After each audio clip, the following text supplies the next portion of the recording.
Yo, c'est Noémie, bienvenue dans un nouveau Weekly Reading Vlog.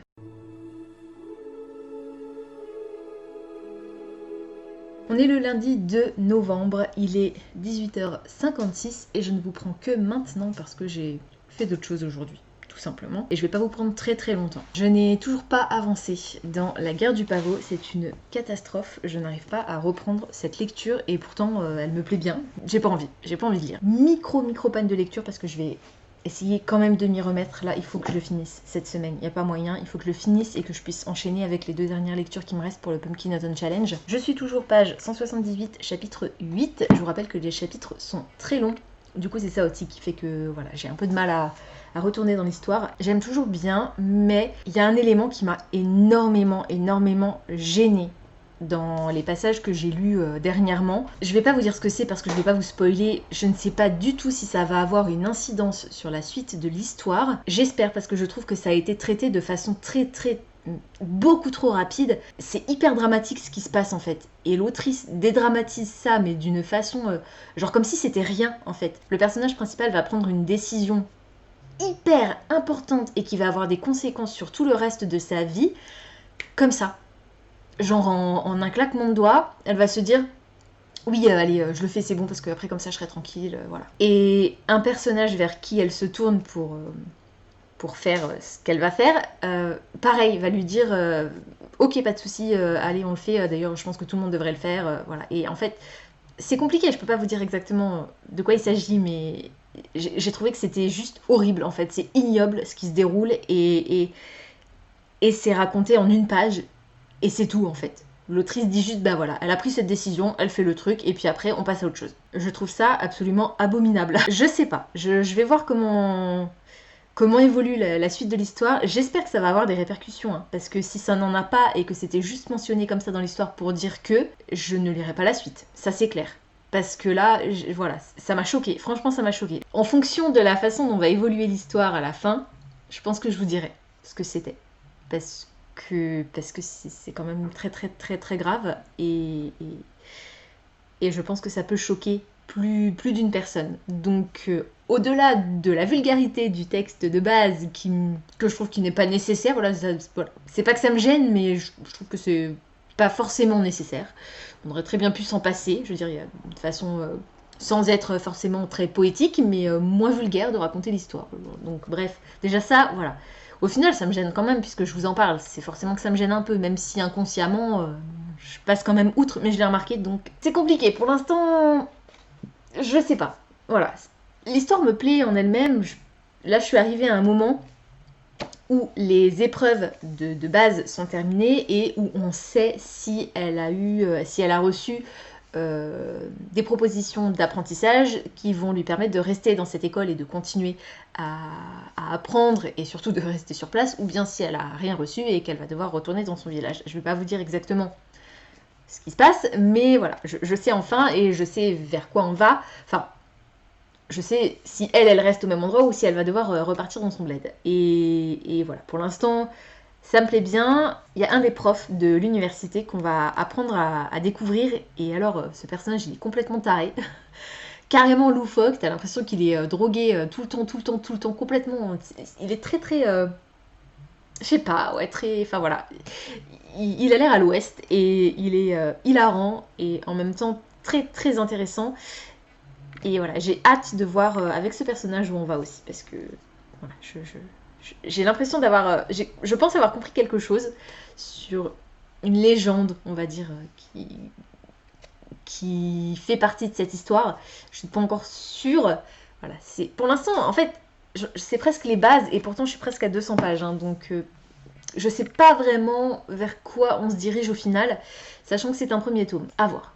Pour l'instant, je n'en sais pas plus. Comme dit, j'essayerai de le continuer ce soir et puis de le terminer cette semaine, sachant que comme je l'avais déjà découpé en 7 la semaine dernière, techniquement, il me resterait, donc on est lundi, mardi, mercredi, jeudi, vendredi. Si je lis les sections que j'avais prévues au départ, je devrais le finir vendredi. Je lirai peut-être un peu plus vite, je lirai peut-être plus lentement, ça se trouve, je vais rien lire du tout de la semaine, je n'en sais rien, je vais essayer de me forcer un peu, parce que ça me manque, mine de rien, de lire. Mais là, j'ai carrément fait tout autre chose les derniers jours, j'avais pas envie. je vais pas me forcer, hein, si c'est pour me rendre malade, c'est pas la peine. Pour l'instant, je n'ai pas trop de nouvelles par rapport à mon boulot. Je sais que je dois y retourner. Je peux retourner sur place. La médiathèque est fermée au public, mais je peux bosser sur place, donc j'y vais mercredi, mais pour l'instant je n'en sais pas plus, parce que je suis toujours en congé jusqu'à demain inclus. Je vais vous laisser pour aujourd'hui du coup, parce que j'ai pas grand chose d'autre à vous dire. Je crois pas que j'attends quoi que ce soit comme commande cette semaine, mais j'ai reçu un mail de Fairyloot pour m'annoncer que ma box d'octobre était en préparation. Donc pas sûr que je la reçoive cette semaine, mais ça devrait pas trop tarder à arriver. Je vous laisse pour ce soir et puis je vous retrouverai demain en espérant que cette fois-ci j'ai un petit peu plus de choses à vous dire, notamment sur ma lecture. Et puis voilà, comme dit, j'espère que ça va évoluer bien, ou alors qu'on va continuer dans quoi on est actuellement, mais avec un côté, voilà. Si on continue comme ça, ça va, mais pour l'instant je sais pas où je vais. Donc c'est un peu compliqué. On est mardi, il est 14h44 et j'ai avancé dans ma lecture. Et bah c'est pas gagné les gars, je vous le dis tout de suite. Je suis arrivée à la fin de la partie 1. J'en suis là, je crois que je suis à 42-43%, en fonction si c'est sur Goodreads ou sur Livre Addict. Page 243 et donc je vais entamer là la partie 2. Oh purée, que vous dire? Mon avis a pas mal changé hein, depuis la première fois que je vous en ai parlé en vous disant que ça me plaisait bien et tout et tout. Ce que je vous ai dit sur la vulgarité qui me gênait pas au début, et ben maintenant ça me gêne. Ça me gêne parce que ça n'a absolument aucun intérêt. On a l'histoire qui se déroule et à plusieurs moments, l'autrice coupe son récit pour nous mettre une anecdote vulgaire qui n'a aucun intérêt. Par exemple, je vais quand même vous expliquer concrètement ce qui se passe de façon à ce que vous me disiez pas ou peut-être que tu exagères un peu. Non, j'exagère pas, je vous assure que non. Le personnage principal se retrouve sur un marché des artisans, c'est le festival d'été donc il y a plein d'artisans. Elle discute un petit peu avec un de ses camarades chez qui elle a été invitée pour passer les quelques jours de congé auxquels ils ont droit à la fin de leur première année. Alors hier, j'ai dit que j'allais pas vous dire si elle restait à l'université pour pas vous spoiler ou pas, mais finalement, je vais quand même vous le dire parce que vu la façon dont le récit tourne, enfin en tout cas à la fin de cette première partie, je me demande si je vais pas l'abandonner à un moment donné. Donc, elle réussit à atteindre la fin de sa première année et à obtenir un apprentissage, et du coup, elle va rester à l'école. Donc, ils ont quelques jours de congé et elle est invitée par un de ses camarades qui s'appelle Kitai, je crois, et voilà, elle est invitée chez lui, qui est le fils du ministre de la Défense, donc un des bien placés au niveau de la protection de l'impératrice. Et donc ils se retrouvent sur ce fameux marché, et donc ils discutent, on en apprend un petit peu plus sur l'univers, la façon dont les gens vivent dans la ville, que ce soit au niveau des quartiers un peu plus modestes, ou bien au niveau de la famille de Kitai, qui du coup n'a pas du tout le même style de vie, ni niveau d'aisance, on va dire. Et d'un seul coup, donc ça c'est plutôt intéressant, voilà, ça apprend voilà. Et d'un seul coup, on sait pas pourquoi, il s'arrête devant un stand et là il y a une figurine qui intrigue le personnage principal, et en gros cette figurine c'est un petit bonhomme grassouillet rondouillard en argile avec le zizi à l'air, et quand on met de l'eau dessus, oh c'est rigolo, ça fait comme s'il faisait pipi. Et ça n'a aucun intérêt pour l'histoire. De même que le moment où ils sont chez Kitai et qu'ils mangent, donc elle mange pour la première fois de la soupe au poivre, et qu'elle passe le lendemain toute la journée sur les chiottes avec le trou de balle en feu. Ça n'a aucun intérêt pour l'histoire de me dire ça. Je veux dire, qu'elle goûte ce plat pour la première fois. Oui, effectivement, c'est vrai que comme elle est issue d'un milieu très modeste, elle a jamais goûté à ce plat, donc ok, il n'y a pas de souci, ça. Mais quel est l'intérêt de me dire qu'elle passe le lendemain sur les chiottes? Pourquoi? Et des anecdotes comme ça, il y en a plein, et le problème c'est qu'à chaque fois, c'est en dessous de la ceinture. Je suis loin d'être prude, c'est pas, ça me gêne, mais alors, je suis pas choquée par ce qui est écrit, mais ça n'a aucun intérêt. Et j'ai pas envie de lire ça en fait, ça ne m'intéresse pas, c'est inutile pour la suite de l'histoire. Donc de même que pour l'instant, le gros élément qui m'a beaucoup gênée un peu plus tôt, dont je vous ai parlé sans vous dire de quoi il s'agissait, je pense que je vais quand même vous le dire parce que c'est assez grave. Je vais vous le dire là, si vous voulez pas savoir, avancez un petit peu dans la vidéo, j'en ai pas pour plus d'1 ou 2 minutes, voilà. En gros, elle va avoir ses règles pour la première fois à l'école. Elle ne sait pas ce que c'est. Elle les a pour la première fois à l'école. Du coup, je pense qu'elle est un peu plus jeune que ce à quoi je pensais au départ. Bref, elle a ses règles pour la première fois et elle a des crampes. Forcément, elle a des crampes, elle a mal au ventre et du coup, elle reste couchée toute la journée. Le premier jour, voilà, elle est mal. Je suis une femme, je sais ce que c'est, je peux comprendre, il n'y a aucun souci. Et alors, c'est la fin du monde pour elle, parce que bah, déjà, non seulement elle a mouillé ses draps et tout, et puis elle est pas bien pendant toute la journée, mais le problème, c'est que ça lui fait rater toute une journée, voire un peu plus, de cours, parce qu'elle est pliée en deux, elle peut vraiment pas sortir de son lit, elle est mal, elle peut rien faire à part rester allongée. Et ça la tue, ça lui tue le moral, c'est impossible pour elle, parce que tout ce qu'elle veut, c'est le pouvoir, et pour obtenir ce pouvoir, il faut qu'elle puisse réussir son année scolaire et ne pas rater un seul jour de cours. Et alors là, les amis, comme ça, alors qu'elle en avait jamais entendu parler, elle a jamais eu de cours d'éducation sexuelle, et puis vu la famille dans laquelle elle a grandi, c'est pas forcément le sujet qu'on abordait, vous voyez. Elle sait ce que c'est une prostituée parce qu'il y a pas mal de bordel et qu'elle sait que c'est comme ça qu'elle aurait pu finir. Elle connaît plus ou moins la façon dont fonctionnent les relations charnelles entre un homme et une femme, mais tout ce qui est cycle menstruel et tout ça, peut-être même la façon dont les bébés naissent, sont créés, vraisemblablement elle y connaît rien. Et d'un seul coup, elle décide que il faut que ça s'arrête, parce qu'elle ne peut pas se permettre de passer un jour par mois au lit, ce qui va lui faire rater des heures de cours. Hystérectomie. Comme ça. En un claquement de doigts, elle cherche même pas à comprendre, elle envisage même pas la possibilité que plus tard elle voudrait peut-être avoir des enfants ou quoi. Non, elle décide que là maintenant c'est un problème pour elle, donc elle va régler ce problème. Elle va voir le médecin scolaire, donc l'infirmier, qui lui dit « Oh, si seulement toutes les filles de l'école pouvaient avoir la même, la même démarche que toi, parce que franchement c'est vrai que c'est chiant. Mais what ?» Et donc elle subit une hystérectomie. À 14, 15 ans, sans aucune raison particulière, hein. Aucune dangerosité pour sa santé, rien du tout. Juste, ça la fait chier d'avoir ses règles. Donc, elle se fait retirer l'utérus. Est-ce que c'est pas choquant? Et j'exagère pas, hein, c'est vraiment amené comme ça. Et après, le sujet n'est plus abordé. En tout cas, pas depuis que ça s'est passé au tout début du roman. J'espère, et c'est ça que je vous disais la dernière fois, j'espère qu'on va en reparler, que ça va avoir des conséquences sur la suite de l'histoire, parce que si c'était juste ça, juste pour nous dire elle fait un truc choquant et on n'en parle plus jamais, mais quel est l'intérêt en fait? Tu nous proposes un truc horrible, et en fait il n'y a même pas d'explication plus approfondie que ça. Elle a compris que si elle faisait cette opération, bah après elle serait tranquille. Le médecin, il est content parce qu'effectivement, après, il n'aura plus besoin de s'occuper d'elle une fois par mois. Ses camarades de classe, elles sont 3 filles en fait. C'est très rare que les filles soient admises à l'université et cette année-là, elles sont 3. D'ailleurs, l'année suivante, qu'on suit parce qu'il s'est écoulé à peu près 3 ans déjà entre le début de l'histoire et là maintenant.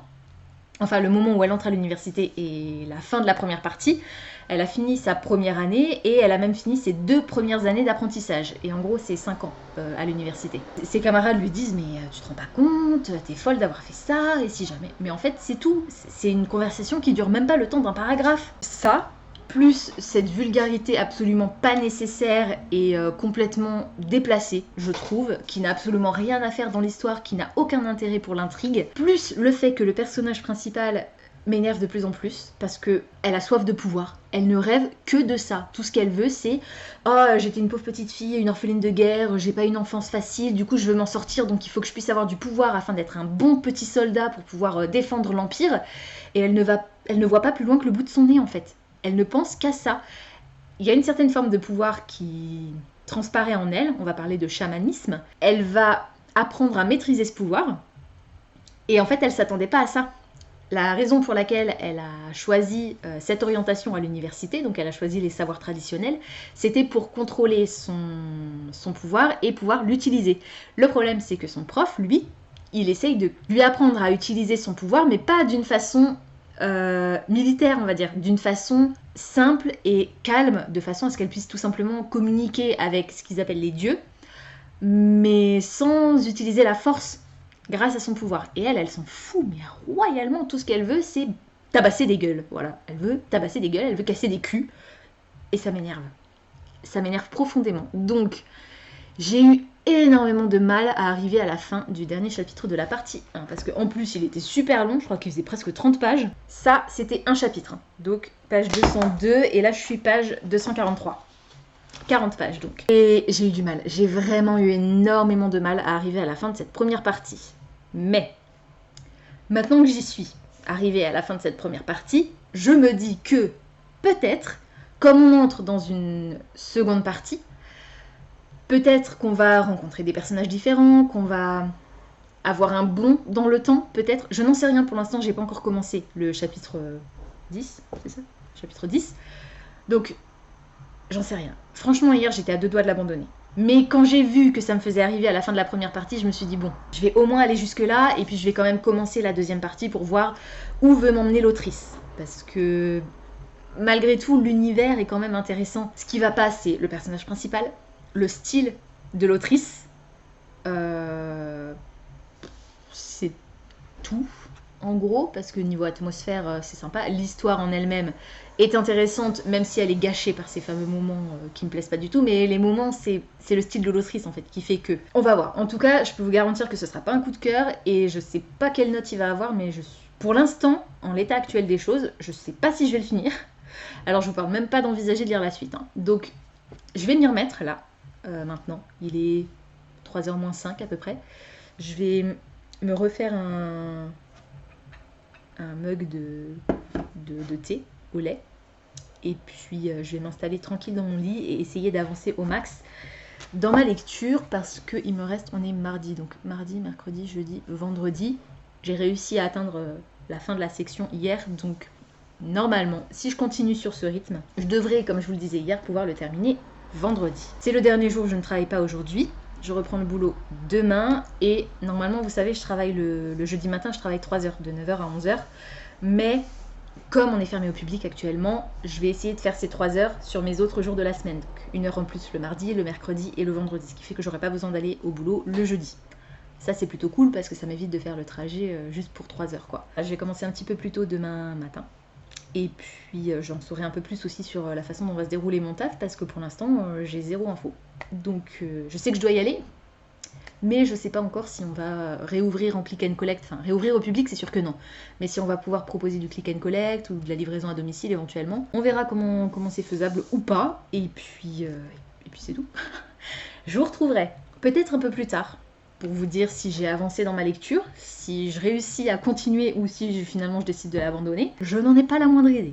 On est mercredi, il est 18h, je viens juste de rentrer du travail et je vous ai pas repris hier parce qu'on a regardé un film, en fait, tout simplement. J'ai lu toutes mes pages pour hier, je suis contente, j'ai bien avancé dans ma lecture, mais je vous ai pas repris parce qu'on a regardé un film, on l'a lancé à 22h, il a fini vers minuit moins quelque chose. C'était Le Jardin Secret, la version 2020 que j'avais très très hâte de voir et qui m'a bien plu. Je suis contente, voilà. J'y serais pas aussi attachée qu'au premier, même s'il y a Colin Firth. Mais voilà, j'ai bien aimé la colorimétrie est assez particulière, j'ai trouvé, surtout quand on est dans la chambre de Colin, si vous l'avez vu. Vous voyez de quelle scène je parle, c'est très très bleu foncé, très... maladif en fait, ça correspond bien à l'ambiance, donc voilà, j'ai trouvé que c'était plutôt sympa. Et puis bon, l'histoire je la connaissais, même si ils ont adapté certaines petites choses, voilà. C'était fun, et puis même mon chéri a finalement pas trop mal aimé, donc c'était plutôt cool. Ça faisait longtemps qu'on n'avait pas regardé un film tous les deux. Donc, je reviens à ma lecture sur La Guerre du Pavot. Je vous avais dit hier que j'espérais que ça allait changer un peu parce que j'arrivais dans la seconde partie. Et à la 3e phrase, je crois, du début du premier chapitre de la seconde partie, il y a de nouveau une réflexion qui m'a agacée. Je me suis dit, mais c'est pas possible. Oui, c'est ça. Voilà. Une réflexion hyper sexiste de la part de l'autrice qui n'avait pas lieu d'être, en fait. Donc, ça m'a assez énervée. Bref, je suis passée au-dessus parce que j'avais envie de voir ce qui allait se passer. Et j'ai bien fait parce qu'il commence à y avoir un peu d'action. Ça y est, la guerre est déclarée, littéralement. Et du coup, il y a des combats, on a notre héroïne qui va se retrouver plongée carrément au cœur des conflits parce qu'elle est recrutée par un des ordres de combattants. Vous avez les 12 divisions qui correspondent aux 12 comtés en fait. Et on a une 13e division qui est un peu la division des outcasts, donc ceux qui sont un peu marginaux, carrément totalement fêlés. Et elle se retrouve embrigadée forcément dans celle-là, puisqu'elle a des pouvoirs très particuliers, je vous en ai déjà parlé. Donc on va la suivre un petit peu dans ses aventures, et elle va retrouver un personnage dont on n'avait plus entendu parler depuis un petit moment, qui m'intrigue, mais qui force un petit peu son côté rebelle et soif de pouvoir, en fait. Contrairement à son maître d'apprentissage qui, lui, voulait plutôt qu'elle s'épanouisse dans la sérénité et qu'elle puisse contrôler son pouvoir, lui, il va lui apprendre à l'utiliser pour faire du mal, en fait, concrètement, pour se défendre, pour défendre l'Empire et la cité et tout ça, mais pour l'utiliser de façon violente. Donc, je suis pas... Voilà. Et mon avis est toujours plus ou moins le même. J'ai relevé un peu moins quand même de passages où il y avait des allusions en dessous de la ceinture, on va dire, qui n'étaient absolument pas nécessaires. Il y a 2 éléments qui ont été révélés au tout début du chapitre 12. Et en fait, j'avais déjà compris ça depuis un certain temps. Il y a l'identité d'un des... En fait, depuis le départ, on parle de 3 guerriers légendaires. Il y a le guerrier, il y a la vipère et le gardien, je crois. C'est les 3 noms de ces 3 guerriers légendaires, qui vraisemblablement auraient quand même vraiment existé, puisque le guerrier serait décédé. Alors j'ai un doute, je me demande si c'est pas... je sais plus, bref, peu importe. Mais la vipère, ce serait l'impératrice en fait, et le gardien, on ignore son identité, mais moi depuis un très long moment, quasiment depuis le moment où on a commencé à décrire ce personnage, j'ai eu une idée de son identité, et j'avais raison. Donc ça a été révélé là, chapitre 12, donc à cet endroit-là du livre. Et moi je le savais quasiment depuis le début.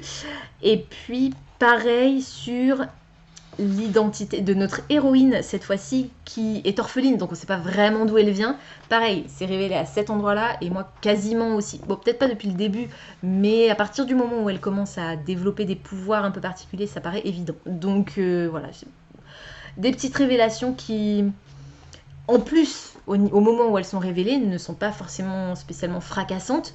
D'un côté, tant mieux, parce que je pense que ça aurait été un peu ridicule, étant donné que je les avais devinées il y a quand même un certain temps. Et alors, j'ai adoré, je reprends les petits post-it que j'ai mis pour vous parler des moments qui m'ont le plus marqué. Et un moment que j'ai relevé, c'est qu'un des personnages de cette fameuse 13e division qui s'appelle la SIC va regarder notre héroïne dans les yeux et lui dire que tous ses rêves de pouvoir, tous ses rêves de prestige et l'assentiment et les compliments et tout ça, qu'elle a toujours rêvé d'obtenir et pour lesquels elle vivait littéralement quand elle était à l'académie, et bien maintenant c'est fini. Elle peut se les mettre où je pense, et il va falloir vivre à la dure et être un soldat toujours, c'est ce qu'elle voulait, mais cette fois-ci on va pas la féliciter quoi. Donc ça m'a fait plaisir. Ça m'a fait du bien que quelqu'un la remette enfin à sa place dans le bon contexte, parce qu'elle était toujours partie sur... Enfin voilà, toujours cette soif de pouvoir et cette soif de reconnaissance.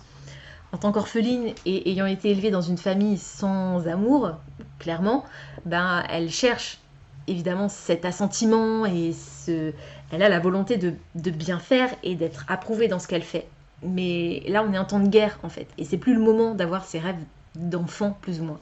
Même si, je vous le rappelle, au tout début du roman, elle vient d'avoir ses règles pour la première fois, enfin au tout début.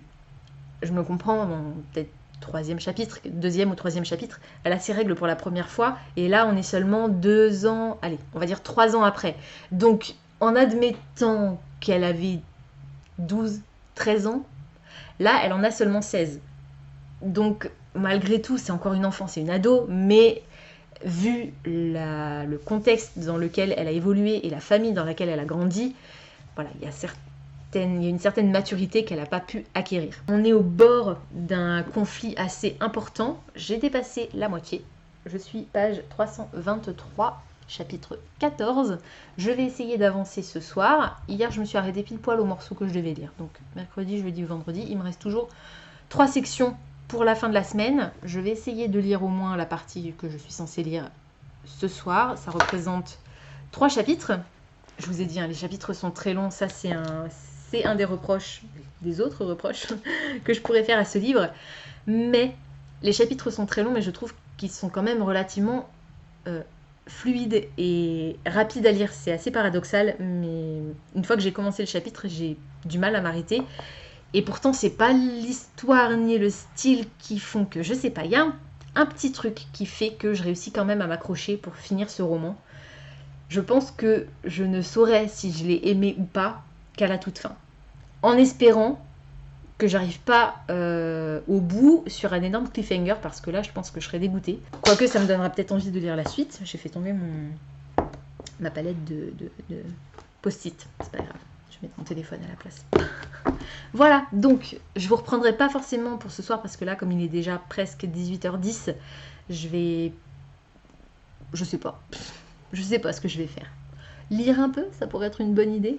Je pense que je vais faire ça. Je vais m'installer dans mon lit tranquille, lire, et puis vers 19h, 19h30, je me ferai à manger et je retournerai lire de façon à pouvoir avancer dans ma lecture. Je vous dis à demain du coup pour la suite de ce vlog. On est jeudi, il est 19h51, je suis sur le point de manger. Je suis toujours dans la guerre du pavot de R.F. Kuang aux éditions Actes Sud. Je vous rappelle que c'est le premier tome d'une trilogie, il me semble. Le tome 2 est déjà sorti en version originale et le tome 3 devrait pas tarder à arriver. Je sais pas, je pense que j'aurai vraiment un avis définitif quand je l'aurai terminé, parce que le problème c'est que mon avis sur ce que je vous ai dit depuis que j'ai commencé à lire n'a pas forcément changé. Maintenant on est arrivé dans un moment de l'histoire, au moment de la deuxième partie, où les choses commencent un peu à bouger, parce que comme je vous le disais hier, la guerre a été déclarée, littéralement, hein. Et du coup, il y a plus de combats, il y a des scènes assez intéressantes. Il y a un passage notamment que j'ai relevé au moment d'une scène de combat que j'ai trouvé vraiment très bien écrite. Par contre, j'ai des problèmes maintenant avec la traduction. Wouhou! Comme si ça suffisait pas que j'ai des problèmes avec les personnages et avec le style de l'autrice, il faut en plus que la traduction me gêne. La traduction m'a gênée à un moment particulier, à deux moments. Déjà, un premier moment... Alors, est-ce que c'est vraiment la traduction ou est-ce que c'est l'autrice à la base qui a formulé cette métaphore? Si c'est l'autrice qui l'a écrit comme ça ou si c'est le traducteur qui a changé le sens en traduisant, je sais pas. Mais il y a quelque chose qui pour moi n'était pas logique dans la formulation. Et puis, deuxièmement, on a un personnage féminin qui utilise un arc, qui est donc une archère. Et l'auteur... la désigne comme étant un archer, alors que plus tard, je vous le dis parce que voilà, le masculin l'emporte sur le féminin, hein. Je sais que peut-être que certains d'entre vous ça ne dérangera pas, moi ça m'a gêné, surtout que plus tard, il la désigne comme étant une chasseresse et non pas un chasseur. Donc à un moment donné, si tu utilises le féminin, utilise-le tout le temps. Ou bien si tu utilises le masculin, utilise-le tout le temps. Bien que ça me gêne parce qu'à un moment dans une conversation, il y a pas mal de personnages. Et à un moment dans une conversation, il y a deux personnages, ce fameux personnage féminin et un autre personnage masculin cette fois-ci.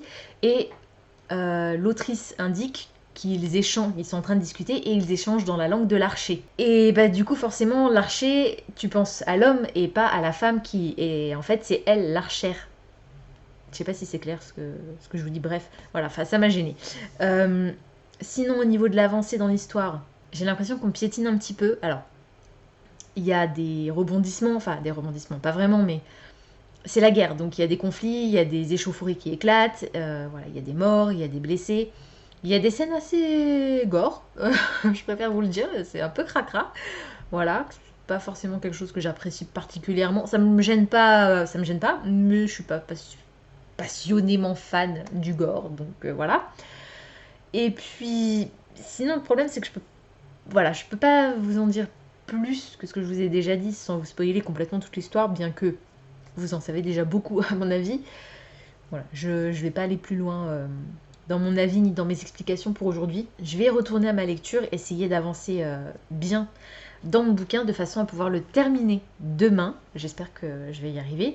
Et comme ça, je pourrai commencer une autre lecture. Parce que je vous avoue que là, même si une fois que je suis dedans, j'arrive à bien avancer, à bien lire, parce que je suis quand même entraînée par l'histoire malgré tout, j'ai envie de passer à autre chose. Donc j'ai hâte d'arriver à la fin pour savoir quel sera mon avis final en fin de compte et pour savoir si je vais continuer la série ou pas.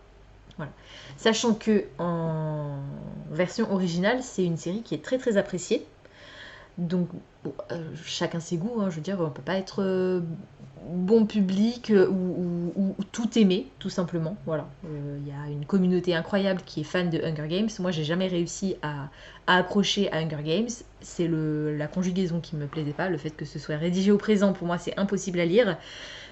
C'est comme ça. Chacun ses goûts. Je vais retourner lire et puis je vous retrouverai demain du coup pour la suite de ce vlog et puis peut-être pour vous dire ce que j'ai pensé de la fin de cette histoire, mais c'est pas sûr parce qu'il me restera quand même un bon morceau demain et puis je travaille encore samedi donc j'irai me coucher relativement tôt, mais au pire samedi je pense que je pourrais vous donner mon avis sur ce premier tome et puis vous parler de ma prochaine lecture.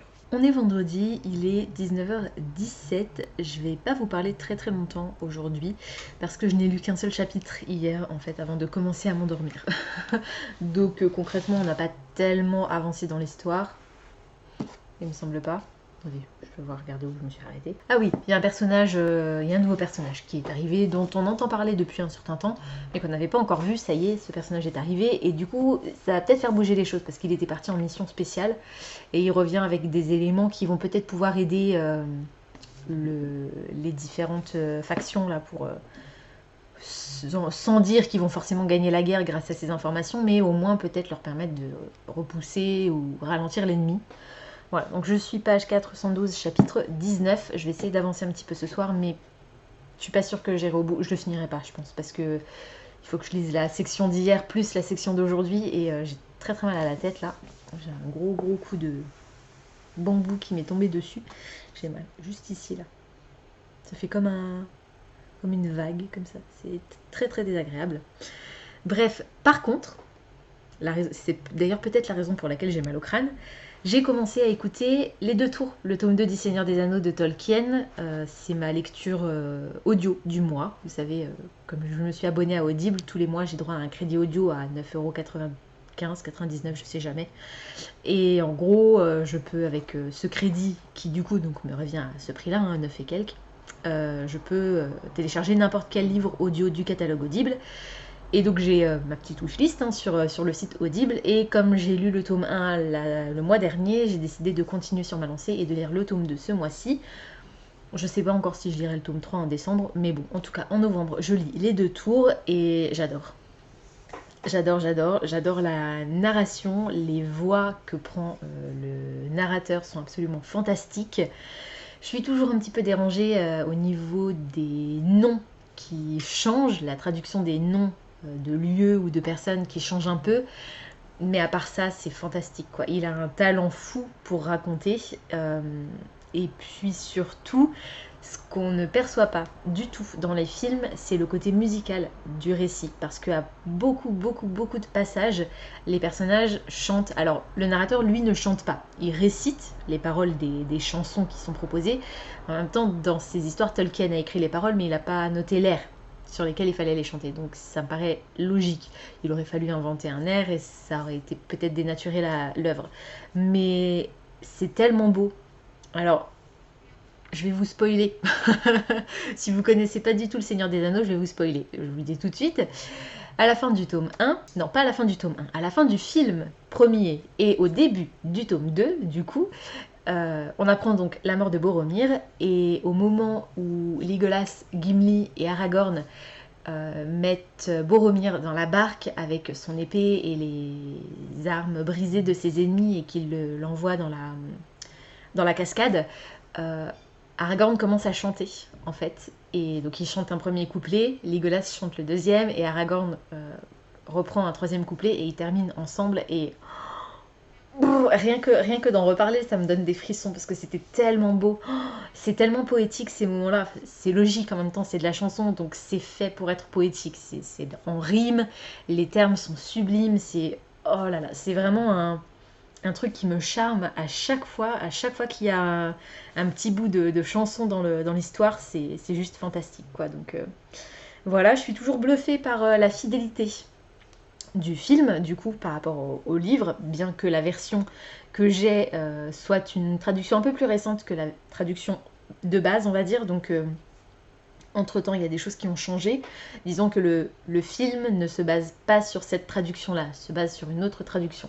Mais ça change rien à l'histoire. Et voilà, concrètement, à part, je vous dis, pour certains noms de lieux ou de personnages, il y a des répliques qui sont extrêmement fidèles. Et alors, j'ai été particulièrement agréablement surprise. Vous savez, ce petit jeu que Gimli et Legolas, ils ont quand ils combattent, ils comptent le nombre d'ennemis qui terrassent. Et ben en fait ça existe dans le livre, et je pensais pas, je pensais que comme c'est une note un peu plus fun et tout ça, je pensais que c'était quelque chose qui avait été inventé par les scénaristes, et en fait pas du tout. Ça existe vraiment dans le livre, donc quand je l'ai entendu pour la première fois, j'ai limite pouffé quoi, parce que enfin voilà, j'avais la banane, c'était vraiment super sympa quoi. Donc voilà, alors j'ai aussi été très agréablement surprise parce que j'avais très très peur qu'on ne suive que Frodo et Sam, ce qui d'un côté était un peu idiot parce que forcément à un moment donné on suit forcément les autres personnages, mais je savais pas trop comment ça allait se dérouler. Et en fait c'est simple, la première partie du tome 2, donc on suit d'abord Aragorn, Legolas et Gimli. Puis au chapitre ou 2 chapitres après, on suit un petit peu Merry et Pippin qui ont donc été enlevés par les orques. Donc en fait on a deux temporalités en fait qui se chevauchent, puisque au moment où on termine le passage où on est avec Aragorn, Gimli et Legolas, on revient en arrière et on prend le point de vue de Merry et Pippin, qui commence donc au même endroit et se termine quasiment au même endroit où l'autre se termine. Et puis on les suit comme ça, donc un petit peu en alternance si vous voulez. Et au moment où on arrive à la fin, en fait tout simplement à la fin de l'histoire qu'ils ont à raconter, en tout cas pour ce tome, on arrive à la deuxième partie du tome 2 et à ce moment-là, on commence à suivre Frodo et Sam et Gollum, du coup, puisque c'est à ce moment-là, à partir du début du film et du livre, mais du coup de la deuxième partie du livre 2, qui est le livre 4, du coup, que les deux personnages vont attraper Gollum et faire en sorte qu'il les aide et qu'il les emmène en Mordor. Donc, voilà, d'ailleurs, au bout d'un moment, je commençais à me dire, mais c'est pas possible, quand est-ce que je vais les retrouver, Frodo et Sam? Alors, c'est la partie que j'aime le moins, je vous le dis tout de suite. Moi, clairement, mes personnages préférés dans Le Seigneur des Anneaux, c'est Gimli, Legolas et Aragorn. Voilà, il n'y a pas à tortiller du cul pour chier droit, comme disait ma grand-mère. Voilà, Frodo et Sam... voilà, c'est marrant hein, parce que c'est quand même Frodo le personnage principal, c'est quand même lui qui a la quête et le poids du monde sur ses épaules. C'est un personnage que j'aime pas particulièrement. Voilà, donc bon, j'accroche un peu moins à cette partie de l'histoire. Mais bon, il faut quand même que j'en passe par là. Donc, et comme dit, c'est juste le récit qui du coup est peut-être un petit peu plus lent parce que quand on était avec Aragorn et compagnie dans la première partie, on a quand même eu la bataille du gouffre de Helm. Donc forcément, c'était un peu plus mouvementé. Enfin, on a eu ça, et puis on a eu d'autres choses aussi entre-temps. Mais le retour de Gandalf, etc. Donc c'est vrai qu'avec Frodo et Sam, pour l'instant, il se passe pas grand-chose, quoi. Voilà, donc je suis arrivée... Donc je l'ai commencé aujourd'hui. Je suis arrivée à 70% de lecture. Un peu plus de 700 pages, en gros. Non, pas 700 pages, 700 minutes. Voilà, parce que, comme dit... Je le lis en vitesse x2, c'est pour ça que ça va aussi vite. Donc je pense que je le finirai demain. Au boulot, puisque je vais toujours travailler, mais comme la médiathèque est fermée, on n'accueille pas de public, donc je peux faire du travail interne qui ne nécessite pas que je sois attentive à un public, donc je peux avoir mon casque au moins en partie sur les oreilles. J'ai quand même une oreille libre au cas où mes collègues ont besoin de moi à un moment donné, mais je peux quand même avoir l'histoire en faisant autre chose, quoi. Donc ça, c'est plutôt cool. Voilà, donc je vais vous laisser là pour aujourd'hui, je vous retrouverai demain et je vous en dirai un peu plus du coup sur la guerre du pavot parce que je pense que j'aurai avancé quand même au moins un petit peu et je pourrais peut-être vous en dire un peu plus en espérant que le but c'est de le finir cette semaine parce que j'ai pas très très envie de me le trimballer sur une 3e semaine consécutive. Je vous avoue que là je passerai bien à autre chose quoi. Donc on est samedi, il est 23h05 et je ne vous reprends que maintenant parce que je voulais absolument finir la guerre du pavot avant de vous reprendre aujourd'hui, histoire de dire que j'avais enfin fini ce bouquin que j'étais censée finir hier, je vous rappelle. Et ça y est, oh, purée, je l'ai fini. Je viens de le finir à l'instant, là, il y a 5 minutes, et je vais le rentrer dans Copile avec vous pour vous donner la note, et je vous dirai après ce que j'en ai pensé, je vais peut-être vous dire au fur et à mesure. Alors, je suis sur Copile. Copile, c'est le système de notation que j'utilise, que j'ai adapté selon les critères dont moi j'ai besoin, que j'utilise moi pour noter un roman, mais qui est basé sur le système Copile de G, de la chaîne Book Roast. Je vous mettrai sa chaîne en barre d'infos, et puis la vidéo dans laquelle elle explique son système de notation, qui donc s'appelle Copile.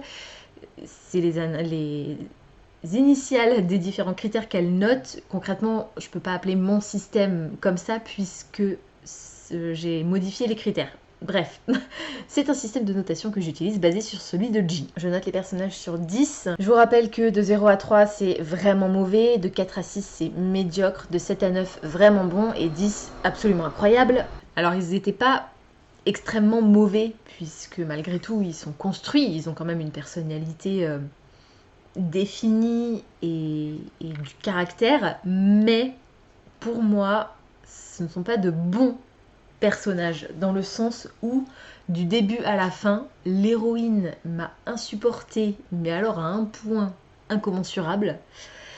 Et le problème, c'est que les personnages secondaires, à part certains, sont pas forcément là pour rehausser le niveau, quoi. Donc on va mettre, allez, un 6. 6, c'est bien. L'atmosphère. Alors par contre l'atmosphère, franchement, j'ai beaucoup aimé l'atmosphère. On est sur de la fantasy, je vous rappelle, inspirée par l'Asie, avec un conflit qui dure depuis des années. Et là, au moment où on arrive dans l'histoire, les tensions sont à leur apogée et on a la guerre qui va bientôt être déclarée, et qui d'ailleurs est déclarée dans la deuxième partie du récit. C'est un récit qui est découpé en 3 parties. Donc au niveau ambiance, on était bien, on était vraiment bien. Alors est-ce que c'était génial? Je ne sais pas. Je dirais que oui, mais bon, est-ce que vraiment? Allez, on va mettre 10 pour l'atmosphère, parce que c'était... Niveau atmosphère, il n'y avait rien à redire. Niveau décor et ambiance, géopolitique, tout ça, c'était vraiment chouette. L'écriture de l'auteur. Alors, j'ai eu un énorme problème, vous le savez, hein, au début de l'histoire, particulièrement au début. Après, soit j'y ai plus trop fait attention, soit ça se dilue dans le reste de l'histoire. Et il y en a moins, mais au début, c'est d'une vulgarité absolument incroyable et totalement pas nécessaire. Donc, pour moi, la plume de l'autrice est médiocre. Est-ce que... Je vais quand même mettre un 6, parce que... Donc on est toujours dans le médiocre, mais le plus haut du médiocre, parce qu'il y a quand même certaines scènes qui ont été écrites par l'autrice et qui sont vraiment très belles. Donc voilà, on reste sur cette note. Au niveau de l'histoire en général, alors l'histoire m'a posé un gros problème, parce que dans le fond, ça va. On est, comme je vous ai expliqué, sur cette guerre entre les différents territoires. Il n'y a pas... Voilà, je veux dire, c'est une histoire qui va bien. Mais le discours de l'héroïne et son parcours dans l'histoire, donc la construction de l'histoire que l'autrice a décidé de créer, j'ai pas du tout apprécié. Et d'ailleurs... Le point suivant, ça va être la même chose. Donc au niveau de l'histoire, on va dire que globalement, on est sur une moyenne à peu près. On va mettre 5. C'est parce que c'est la moyenne et parce que l'histoire, si on englobe toute sa totalité, était effectivement bonne. Mais le but que cherche à atteindre l'héroïne, pour moi, n'a absolument... c'est juste aberrant, en fait. C'est la première fois, j'ai l'impression, que je lis une histoire dans laquelle l'héroïne est un personnage qui est censé être bon et du côté des gentils, mais qui n'a soif que de pouvoir, bien que d'après elle ce soit pour sauver son peuple, et qui passe par des extrêmes, qui va jusqu'à des... qui a des actes complètement monstrueux, et qui est limite pire que l'ennemi pour atteindre ses objectifs. Ça, j'ai pas du tout apprécié. Le point suivant, c'est la fin. Et justement, la fin m'a... Mais alors, j'ai détesté cette fin. Je ne comprends pas que l'autrice soit allée jusqu'au bout de son idée de... l'héroïne veut absolument le pouvoir pour pouvoir sauver son peuple. Elle réclame la vengeance et du coup, elle va aller jusqu'au bout. malgré les différents personnages qui lui ont conseillé à plusieurs reprises d'abandonner toute cette idée parce que ça ne peut qu'être pire que ce que c'est actuellement, j'ai pas du tout aimé. Donc pour moi, c'est une mauvaise fin. Ça n'engage que moi, bien entendu. J'aime pas mettre des zéros. Je mets jamais de zéro. On va mettre un 3 parce que malgré tout, alors c'est le premier tome d'une, je pense, trilogie. Du coup, j'ai mis 3. Donc pour la fin, parce que, voilà, on reste quand même sur... on a une histoire qui se termine, enfin, un pan de l'histoire qui se termine. C'est une fin qui n'est pas spécialement ouverte, bien qu'on laisse la possibilité à une suite, dans la suite, logique. Disons qu'on a encore de quoi faire, quoi. Il y a encore de quoi raconter, même si on a vu le plus gros, je pense, de l'histoire, en tout cas dans ce premier tome. Donc voilà, pour moi c'est un 3 parce que j'ai détesté la façon dont ça se terminait. Et au niveau du plaisir en général...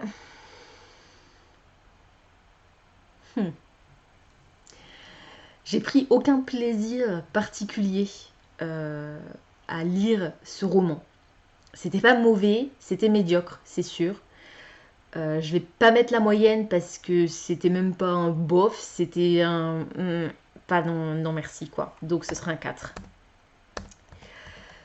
Et du coup ça nous donne une note finale de donc 3 étoiles sur Goodreads et 11,33, donc un 11. Donc pas un gros 11, un petit 11 sur Livre Addict. Alors sur Livre Addict il est noté, j'ai pas regardé la note sur Goodreads, je vais la remettre. Sur... non pas 12, 11 j'ai dit. Sur Livre Addict il est noté 17 pour 38 votes. Et sur Goodreads il est noté... C'est un roman qui a énormément de succès, hein, j'en suis bien consciente. Avec moi ça l'a pas fait, ça peut arriver. Hein. Et donc sur Goodreads il a 4 étoiles et 4 tout rond, 4 sur 5. Parce que sur Goodreads, on note, c'est une note sur 5 en fait. Donc il a, puisque c'est sur 5 étoiles, donc c'est voilà. 4 tout rond pour, ah oui quand même, 47 327 votants. C'est assez énorme et donc 4 c'est une très bonne note. La guerre du pavot, c'est terminé pour moi. J'avais mis quelques post-it à certains passages qui soit m'avaient beaucoup dérangé, soit m'avaient plu parce que c'était un peu plus poétique. Il y a tout un passage que j'ai noté, je crois que c'est à partir de ce moment-là. À partir de là, en fait, et ça dure sur tout le reste du chapitre, où on a juste la description d'un massacre et de torture. Gros trigger warning pour ce roman. Mutilation, torture, mort de plusieurs façons... horrible et tout ce que vous pouvez imaginer, bah, c'est encore pire. Qu'est-ce qu'il y a encore, viol, voilà, toutes les horreurs que l'humanité peut être capable de commettre, et ben vous les avez dans ce livre. Oups, particulièrement à la fin.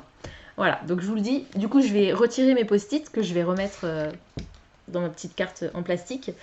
Et si vous voulez lire La guerre du pavot, il sera sur ma boutique Rakuten. Voilà, donc si malgré mon avis plutôt négatif, vous avez quand même envie de le découvrir. Après, je lui ai quand même mis plus que la moyenne. Hein. C'est 3 étoiles, un 11 sur 20. Voilà, c'est pas non plus une note absolument affreuse, mais bon, pour moi, c'est pas une bonne note. Et comme dit, je l'ai pas particulièrement apprécié. Et je suis déçue parce que je pensais vraiment beaucoup l'aimer, vu les excellents retours que j'avais entendus dans la sphère anglophone. Donc bon, tant pis, c'est comme ça. Et figurez-vous que j'ai terminé un deuxième roman aujourd'hui. Non mais, c'est pas merveilleux ça? Et j'étais tellement affligée par la fin de ma lecture que voilà, enfin bref. J'ai terminé le tome 2 des Seigneurs des Anneaux, les 2 tours de Tolkien, que je vous mettrai par ici, en visuel. C'était ma lecture audio du coup pour le mois de novembre. Et comme vous le savez, actuellement, la médiathèque où je travaille est fermée au public. Donc moi, je travaille encore sur place, mais la médiathèque étant fermée au public, ça me permet de pouvoir travailler en ayant le casque sur les oreilles pour écouter mon roman, là en l'occurrence. Du coup, je l'ai écouté hier et aujourd'hui et j'ai adoré. J'ai adoré. On a, je crois que je vous l'ai déjà dit hier, mais voilà, c'est tous ces passages un peu chantés, donc, qui sont pas réellement chantés par le narrateur, mais qui sont très poétiques parce que ce sont censés être des chants dans l'histoire. C'est magnifique. Les références, non pas les références, les répliques cultes qu'on a dans les films ont été tirées directement du roman, donc on a ces réminiscences et on a la voix des personnages qu'on entend, bien que le narrateur ait lui-même une voix absolument incroyable et il fait des voix différentes pour chaque personnage, c'est juste fantastique. Le petit truc qui m'a un peu dérangée, je sais pas, en fait ça m'a dérangée, mais je suis pas sûre que j'aurais plus apprécié une autre version. Si vous voulez, ce deuxième tome est divisé en deux. On a la première partie où on suit Aragorn, Legolas, Gimli et un deuxième côté où on suit Merry et Pippin. Ça, c'est la première partie. Donc, on a des chapitres séparés pour les deux groupes de personnages. Ça, c'est l'entièreté de la première partie du tome 2 qui s'arrête à la fin de la bataille du gouffre de Helm, il me semble, approximativement. Et toute la deuxième partie, c'est Frodo et Sam qui continuent leur route en Mordor, et qui sont avec Gollum qu'ils ont réussi à capturer. Et cette partie-là s'arrête au moment... Donc je vous rappelle que le tome 2 reprend à la fin du tome 1. Aïe aïe aïe, qu'est-ce que c'est logique. Oh mon dieu. Le tome 2 s'arrête, le tome 2 reprend au moment où s'arrêtait le tome 1, oui bien sûr. Donc pour Aragorn, Legolas et Gimli au moment de la mort de Boromir. Pour Merry et Pippin au moment où ils se réveillent après avoir été assommés par les orques quand Boromir essayait de les sauver. Pour Frodo et Sam au moment où ils atteignent la deuxième rive du Rhoros, où ils ont quitté le reste de la compagnie pour aller en Mordor eux-mêmes, par leurs propres moyens, tous les deux. Et donc ça s'achève pour Frodo et Sam au moment où ils sont... au moment où Frodo est récupéré par les orques après avoir été blessé par l'araignée géante gigantesque là. Et Sam se rend compte que Frodo n'est pas mort, alors qu'il le pensait mort, mais finalement il ne l'est pas. Mais il est pris par l'ennemi. Voilà. En gros, le tome 2 s'arrête comme ça. Donc j'ai trop hâte d'être, je pense, au mois prochain, parce que je pense que je réussirai pas à patienter plus longtemps pour avoir la fin de l'histoire, et puis ça me permettra de pouvoir ranger mon gros pavé dans les cartons, parce que j'ai l'intégrale en fait. J'ai l'intégrale des 3 tomes, du coup c'est lourd. Alors le seul truc, c'est que c'est une très très vieille version France Loisirs, il y avait une jaquette toute moche avec une image du film dessus, donc je l'ai pas gardée. D'ailleurs, j'ai mis la trilogie, la nouvelle version de la trilogie là chez Folio, dans ma wishlist sur Amazon. J'ai mis signé à la bonne page avec mon petit magnète, mon petit marque-page aimanté de Legolas pour le mois prochain du coup. Mais je ne l'écoute pas avec le bouquin sous les yeux, du coup ça m'embête un peu parce que je peux pas mettre de post-it. Donc quand j'aurai acheté ou reçu la version poche, je les relirai à l'occasion. Franchement, je les relirai pas tout de suite à mon avis, mais je les relirai à l'occasion. En fait, ce qui m'a beaucoup freinée au départ, parce que j'ai commencé plusieurs fois hein, le tome 1 et je l'ai arrêté, je l'ai abandonné, c'est que toute la première partie du tome 1, tout le prologue en fait, c'est l'histoire des hobbits, et c'est long. Oh. C'est super long. Et du coup, après, t'es découragé, quoi. T'as plus envie d'aller de lire la suite. Mais en fin de compte, il faut parce que c'est juste fantastique. J'ai pas encore spécialement noté ma lecture du tome 2, mais je pense qu'on sera sur un... Ouais, on sera aussi sur un... Je crois qu'on était sur un 19 pour le tome 1, je pense qu'on sera aussi sur un 19. Mais comme je l'ai dit, le point en moins, c'est simplement à cause de la traduction, qui fait que les termes sont... Les noms des lieux et de certains personnages sont parfois différents, et c'est juste un peu embêtant, quoi. Mais sinon... Sinon, c'est juste, voilà, c'est le Seigneur des Anneaux, quoi. Bon, après, je mettrais peut-être quand même un peu moins à cause de cette section, en fait, en 2 parties. Parce qu'en fait, toute la première partie, je l'ai adorée, mais la deuxième partie avec Frodo et Sam, un peu moins. Parce que c'est Frodo et Sam, tout simplement. C'est des personnages que j'aime moins, voilà.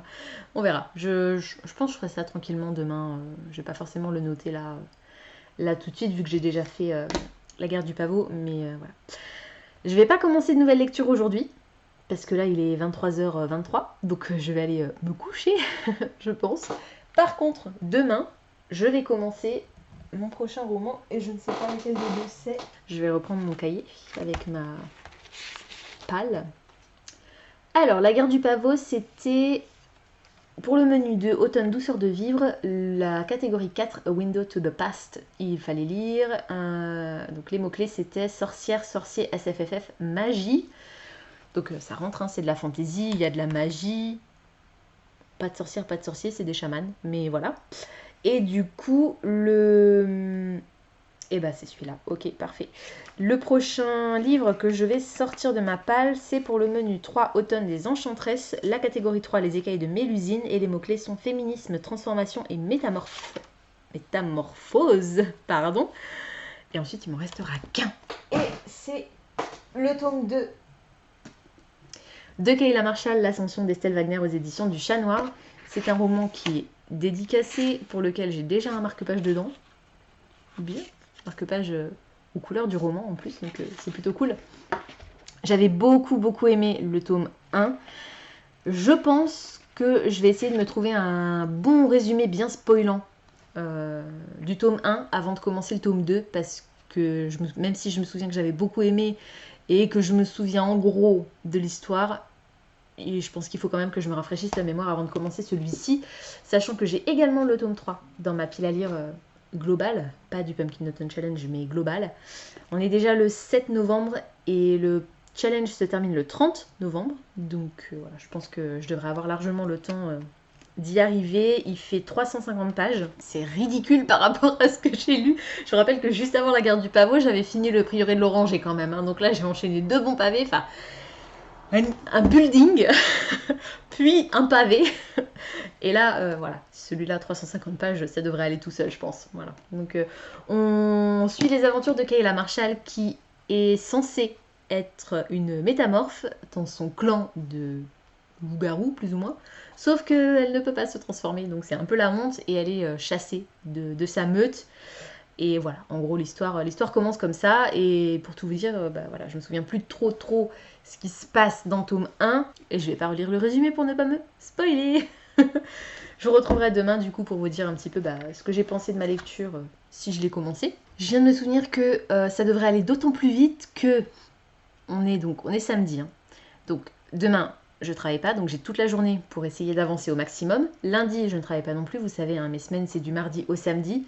Mardi, je suis en télétravail. Oh, mais décidément, ces cheveux, mais...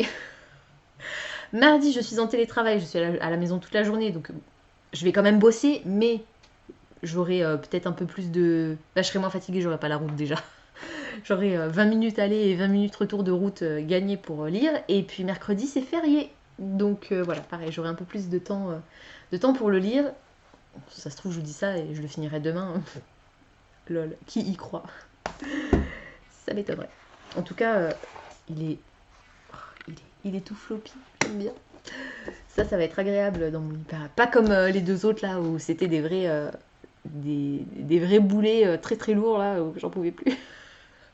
Voilà, donc là ça devrait être cool. Et puis c'est une histoire que j'ai très hâte de continuer et éventuellement de terminer. Si je pouvais lire celui-ci et caser le tome 3 dans ma pile à lire de décembre, ce serait cool. Sachant que, en fait, j'ai regardé le Cold Winter Challenge de l'année dernière, 2019, qui était le dernier Cold Winter Challenge organisé par Margot, puisque, je me souviens pas si je vous l'ai déjà dit, mais elle passe le flambeau en fait. C'est quelqu'un d'autre qui va s'occuper du Cold Winter Challenge cette année. En fonction de la façon dont le Cold Winter Challenge sera présenté cette année, peut-être que j'y participerai, peut-être que je n'y participerai pas. Si le Cold Winter Challenge est présenté de la même façon que celui de l'année dernière, c'est-à-dire, je sais plus, c'était 3 ou 4 catégories avec des mots-clés pour chaque catégorie, je n'y participerai pas. Parce que je préfère le concept du Pumpkin Autumn Challenge où il y a vraiment menu, catégorie et avec un titre et ensuite les mots-clés, où c'est vraiment un peu plus précis. Voilà, parce que ça permet vraiment d'avoir plusieurs livres à sortir selon... Enfin voilà, je sais pas, c'est un peu... Voilà, moi j'aime bien quand c'est compliqué. Donc voilà, on verra. Et du coup, si je ne participe pas au Cold Winter Challenge, j'essaierai de me faire une pile à lire un peu différente et qui ne sera pas forcément selon des critères particuliers, ou si, mais qui seront en tout cas mes critères à moi. Donc je pourrais éventuellement caser le tome 3 de Kayla Marshall. Je vous laisse pour aujourd'hui et puis je vous retrouverai demain pour la suite et fin de ce vlog. On est dimanche, il est 17h22 et je vous reprends pour clôturer ce vlog. Je vous ai pas pris plus tôt parce que j'avais quelques trucs à faire, notamment monter tout ce vlog, donc il me restera plus que ce petit bout là à insérer, donc ça devrait aller vite, je suis contente. Je suis en colère, je suis énervée, je suis fatiguée.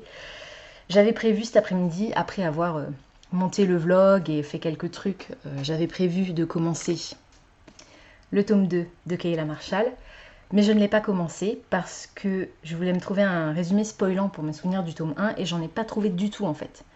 Donc je me suis résignée et je me suis dit, c'est pas grave, j'ai encore le temps. Du coup je me suis dit, je vais récupérer mon exemplaire du tome 1 qui est donc à la cave avec dans les cartons, hein. Comme je vous l'ai dit, je peux pas garder les bouquins que j'ai lus dans ma bibliothèque, j'ai pas suffisamment de place, donc je suis obligée de les mettre en carton et à la cave. Et j'ai passé 20 bonnes minutes faciles à fouiller dans les cartons et je l'ai pas trouvé. Donc déjà j'étais énervée et puis je suis remontée, je me suis lavé les mains et en me lavant les mains je me suis dit, il y a les cartons de petite taille dans lesquels je rangeais les mangas. J'ai pas forcément regardé jusqu'au bout parce que j'ai vu que c'était des mangas dessus et du coup je me suis dit que ça devait être des mangas jusqu'au bout du carton quoi. Donc par acquis de conscience et parce que ça me faisait chier de pas le retrouver, je suis redescendue et j'ai fouillé dans un carton qui avait pris la flotte. Alors il y avait le manga qui était dessus qui était un peu gondolé, mais bon, ça allait encore, il était un peu gondolé mais ça allait encore. Du coup j'ai enlevé ce fameux manga et j'ai commencé à soulever les livres qui étaient en dessous et j'ai été rassurée parce qu'aucun des livres qui étaient en dessous n'avait été abîmé. Et le dernier livre de ce carton, comme par hasard, hein, c'était forcément le tout dernier du tout dernier carton, c'était le tome 1 de Kayla Marshall. Sauf que celui-là,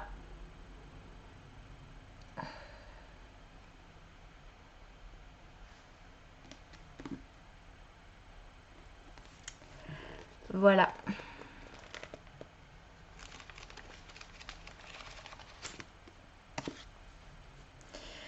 Donc je suis dégoûtée, je suis énervée, parce que je vais devoir le racheter, hein, forcément. Il était dédicacé. Il est dégueulasse. Il est dégueulasse, il est immonde. Je vais le recommander sur le site de l'éditeur, avec un autre aussi, parce que par rapport aux frais de port, tout ça, je vais voir. Je vais peut-être faire une commande un peu plus importante. Je vais pas forcément commander que celui-ci, histoire de pas payer les frais de port juste pour un bouquin. Donc j'en commanderai peut-être 2 ou 3, on verra. Mais du coup, je ne sais pas quand est-ce qu'il va arriver. Donc ce que je vais faire, c'est que celui-là, je vais le nettoyer. Je vais passer un coup d'alcool au niveau des tranches, parce que c'est les tranches qui ont le plus morflé. Bon, après, à l'intérieur, les pages ont aussi bien pris. Hein. Il est vraiment, si vous allez voir quand même, il est bien gondolé. Mais l'inondation date d'un certain temps, donc les pages se décollent relativement bien encore. Donc je vais bien le nettoyer à fond, et comme ça je vais pouvoir commencer ma lecture du coup. Enfin, ma relecture, puisque je l'ai déjà lu, mais comme je me souviens plus du tout de l'histoire, et que j'ai voulu quand même tester le tome 2, hein, et en fait ça reprend exactement, apparemment, où le tome 1 s'arrête. Donc je préfère relire le tome 1. Comme je l'avais énormément aimé, ça devrait aller vite. En plus, les chapitres sont relativement courts, donc voilà, c'est pas un souci, ça m'embête pas du tout. Et puis comme j'ai une semaine d'avance sur le planning par rapport au Pumpkin Autumn Challenge, j'ai le temps. Normalement, je devrais pouvoir lire ces deux-là. Techniquement, je devrais pouvoir les lire dans la semaine, quoi, la semaine à venir. Mais ça me fait vraiment chier, quoi. Vous imaginez même pas à quel point. Là franchement je suis dégoûtée. Je vous ai dit, hein, il y a pas longtemps que bah, voilà, je rangeais mes livres à la cave et tout dans un carton et que je priais pour qu'il n'y ait pas une inondation. Bah voilà, j'aurais pas dû, je me suis porté la poisse. C'est comme ça. Malheureusement je peux pas faire autrement que les mettre à la cave. Je n'ai pas de place dans l'appartement. La pièce que vous voyez là, c'est la seule pièce qu'on a à part notre chambre à coucher, mais voilà, on n'a pas la place. J'ai pas la place de mettre d'autres bibliothèques en fait. Et je vais pas juste faire une pile de cartons gigantesques dans un coin, donc c'est pas possible. Je suis très très triste. J'avais limite envie de pleurer quand j'ai découvert ce bouquin. Voilà, je suis dégoûtée. Surtout que c'est un bouquin que j'ai adoré, quoi. Donc bon, je vais le racheter. Il n'y aura pas la dédicace avec, donc il faudra que je fasse un nouveau salon et que je retourne voir Estelle Wagner pour qu'elle me redédicace le tome 1. Je lui expliquerai mes aventures. Bref, voilà, donc c'est là-dessus que va s'achever cette semaine. Riche en émotions. Je suis vraiment dégoûtée. C'est pas une note très très positive pour terminer ce vlog, mais c'est comme ça. Merci d'avoir regardé cette vidéo jusqu'au bout, et puis je vous retrouve la semaine prochaine, donc dès demain, pour un nouveau weekly reading vlog et éventuellement d'autres vidéos si jamais je suis inspirée. Ciao!